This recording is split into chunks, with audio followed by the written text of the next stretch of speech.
On s'est toujours intéressé aux monstres, on a toujours cherché à les montrer, à les décrire, depuis l'Antiquité. Au Moyen-Âge, beaucoup, ça va des descriptions de personnes ou d'animaux rencontrés dans des voyages lointains dans l'Antiquité grecque et romaine. Au Moyen-Âge, à la Renaissance, les médecins aussi faisaient des espèces de recensions de monstres.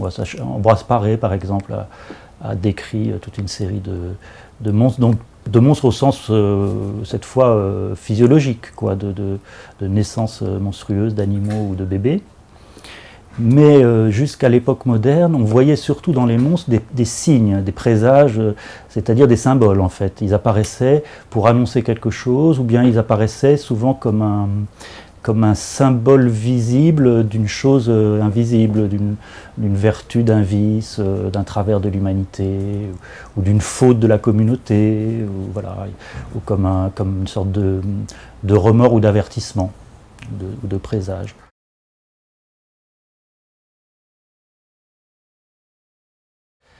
Moi, ce qui m'a intéressé, c'est plutôt au XIXe siècle, à la fin du XIXe siècle, disons, quand on a commencé à faire du spectacle audiovisuel, avec la photo, puis le cinéma, les fantasmagories aussi, les projections d'images, comment les monstres sont devenus des stars en quelque sorte, quoi. C'est-à-dire sont devenus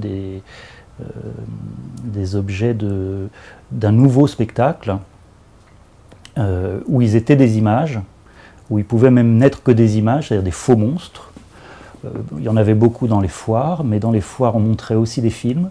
Les premiers films de cinéma étaient souvent associés à un ensemble d'attractions, on appelait les attractions. Évidemment, les monstres figuraient en bonne place des attractions. Et là, c'est autre chose, même s'il y a évidemment un héritage de tout le symbolisme, tout l'imaginaire symbolique associé aux monstres, il y a autre chose qui se rend visible, c'est la visibilité elle-même comme monstrueuse, quoi. C'est-à-dire le fait que ce sont des figures qui semblent être faites pour être regardées et exister d'autant plus qu'elles sont regardées. D'où le terme d'ailleurs de monstre.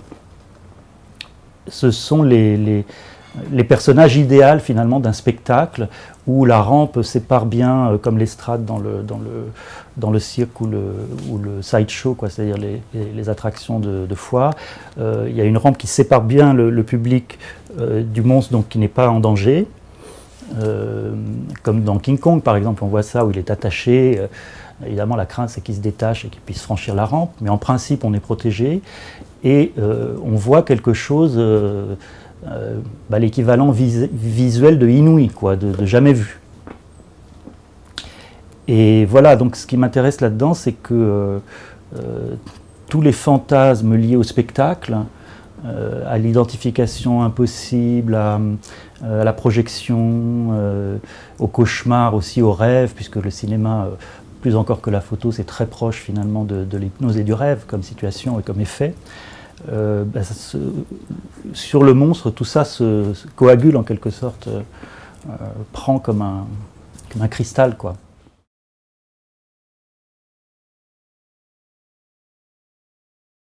Donc il y a eu beaucoup de grands monstres du cinéma muet, dont les personnages incarnés par Lon Chaney, qui se métamorphosait, qui même jouait à se rendre méconnaissable. En fait, son jeu, c'était que les spectateurs ne puissent pas anticiper du tout ce à quoi il ressemblerait dans le prochain film.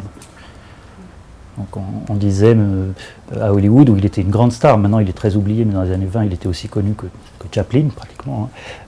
On disait, méfiez-vous, à Hollywood, si vous voyez une araignée, ne l'écrasez pas, c'est peut-être Lon Chaney.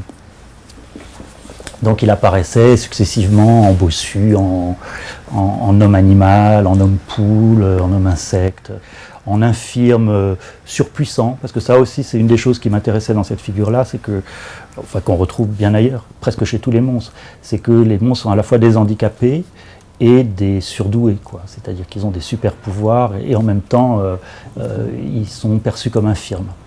Mais je crois que majoritairement les monstres sont plutôt en surcroît qu'en défaut.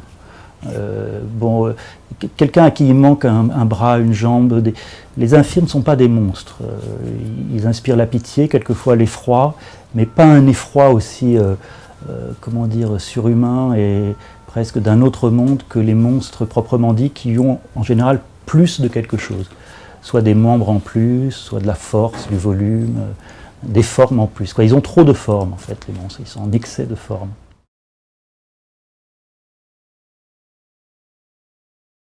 Je pense que dans les années 70-80, enfin dans notre époque surtout maintenant, avec la télévision, avec la démultiplication des écrans et des spectacles audiovisuels qui sont absolument partout maintenant, même sur les téléphones, le monstrueux a changé de sens, je crois.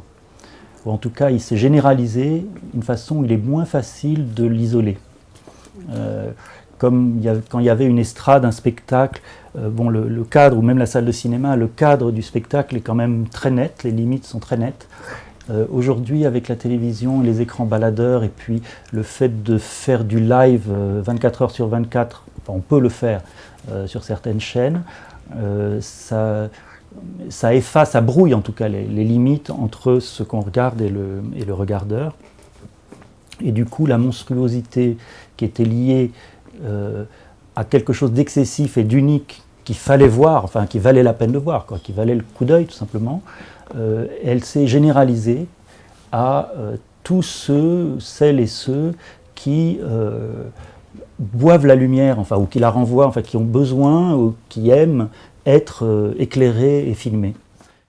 Et donc les TV personalities, comme on dit en monde anglo-saxon, c'est-à-dire les gens dont la célébrité n'a pas d'origine connue sauf qu'on les voit à la télé. Ils sont à la télé. C'est les gens de la télé, quelle que soit la raison au départ qui les a amenés là, maintenant on continue de les voir. Donc ils sont dans un autre monde, mais en même temps un monde très très familier. Et en eux-mêmes, ils sont d'une autre espèce. Ils sont un peu d'une autre espèce parce que ils vivent sous les projecteurs et donc ils sont tous des monstres. Et je crois que c'est très fort dans la télé-réalité, où on encapsule un échantillon soi-disant représentatif de l'humanité, et on les voit comme toujours, on aime toujours voir, c'est le plaisir voyeuriste de base, les voir se déchirer, se faire du mal, se ridiculiser, etc. Mais avec la télé-réalité, c'est vraiment comme des animaux en cage qui sont de plus en plus monstrueux, quoi.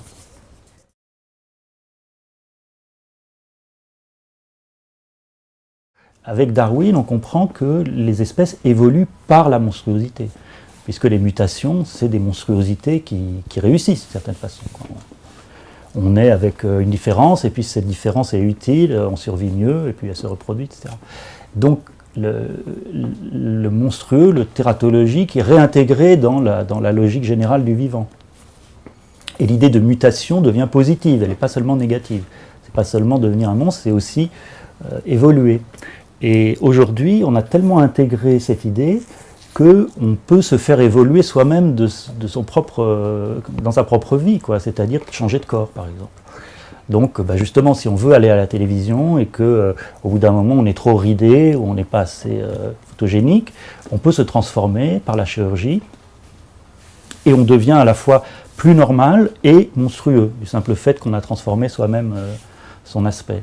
On peut se transformer par la génétique aussi. Alors pour l'instant c'est surtout des fantasmes, ça n'a pas vraiment de réalité, mais on peut imaginer très bien comment par eugénisme, par clonage, je ne sais quoi, on crée des corps et des physiologies autres que celles qu'on connaît, et donc il n'y a plus de limite entre le monstrueux et puis le contemporain finalement, ou le moderne, ou le nouveau. La perfection, quand elle sent l'artifice, quand on sent qu'il y a un artifice derrière, fait peur. Et elle peut devenir aussi d'une certaine façon monstrueuse.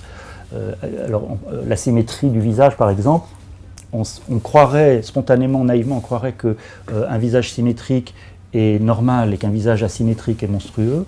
Mais en réalité c'est l'inverse, parce qu'on sait bien si on se voit dans un miroir, plutôt si on voit d'autres gens dans un miroir, parce que nous on est habitués. Mais quand on voit des gens qu'on connaît dans un miroir, on voit tout de suite qu'ils ne sont pas symétriques. Les nez sont un peu tordus, tout n'est pas absolument... Et quand ça l'est, c'est ça qui paraît anormal et monstrueux. C'est un paradoxe mais très classique, hein. Par exemple dans la culture extrême-orientale, la symétrie est bannie. En général, au Japon en tout cas, en Chine, c'est considéré comme non seulement une faute de goût, mais quelque chose qui met mal à l'aise, d'avoir soit des bâtiments, soit des ornements parfaitement symétriques. Mais en Occident aussi, même si on a beaucoup joué dans l'architecture sur la symétrie, en réalité, dès qu'il y a des figures, dès qu'il y a quelque chose d'un peu vivant, la symétrie est plutôt une source d'angoisse et de trouble que d'apaisement. Même les animaux, par exemple, il y a un très célèbre poème de Blake, enfin célèbre surtout dans le monde anglo-saxon, tout le monde le connaît par cœur, qui parle du tigre et qui dit Tiger, tiger, burning bright in the silence of the night with a fearful symmetry, avec ta symétrie effrayante. Et donc c'est l'idée qu'un visage vraiment avec deux yeux parfaitement égaux, ça fait peur. Et les monstres, évidemment, ils sont plus angoissants quand ils vous regardent, parce que justement ils franchissent la rampe d'une certaine façon qui vous sépare d'eux, et surtout parce que bien sûr ce dont on a le plus peur dans le monstre, c'est quelque chose qu'on ressent en soi-même, comme chaotique, difforme, non contrôlé dans un contour harmonieux, quoi. Donc le monstre évidemment est toujours une sorte d'objectivation, enfin de matérialisation d'une crainte très profonde par rapport à son propre chaos, quoi, au chaos intérieur des pulsions, ou à l'absence de nécessité de la forme qu'on a.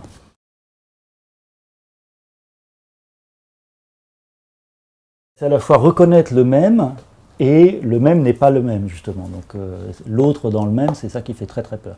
Mais au départ, c'est le même le plus effrayant. Moi, je crois que la source fondamentale de l'effroi, c'est pas la différence, c'est l'identique. Le fait qu'il puisse y avoir un autre soi, par exemple, comme une image en reflet, le fait qu'il puisse y avoir deux exemplaires d'un même être, comme les jumeaux, c'est en soi extrêmement troublant. Parce que je crois fondamentalement, en deçà même de la psychologie, ça met en cause l'idée même du monde où, dans le monde, cohabitent des choses qui sont chacune ce qu'elle est et uniquement ce qu'elle est. Et quand il y en a deux pareilles, on se dit, ben voilà, il est donc possible pour une chose d'être elle et en même temps une autre. Paradoxalement, c'est par le même que ce trouble de l'identité arrive, quoi. Deux fois le même, ça veut dire qu'il n'y a plus d'identité, d'une certaine façon. Et alors c'est pas des monstres, les jumeaux, c'est pas des monstres, mais s'ils sont collés, par exemple, c'est des monstres. Hein. Les siamois, c'est très effrayant, par exemple. Hein. Les deux en un. Alors les jumeaux, ça fait toujours un peu penser à des siamois séparés, quoi. On a l'impression qu'ils étaient faits pour rester un seul, et puis qu'on en a fait deux. Alors il y a quelque chose de merveilleux et en même temps très effrayant.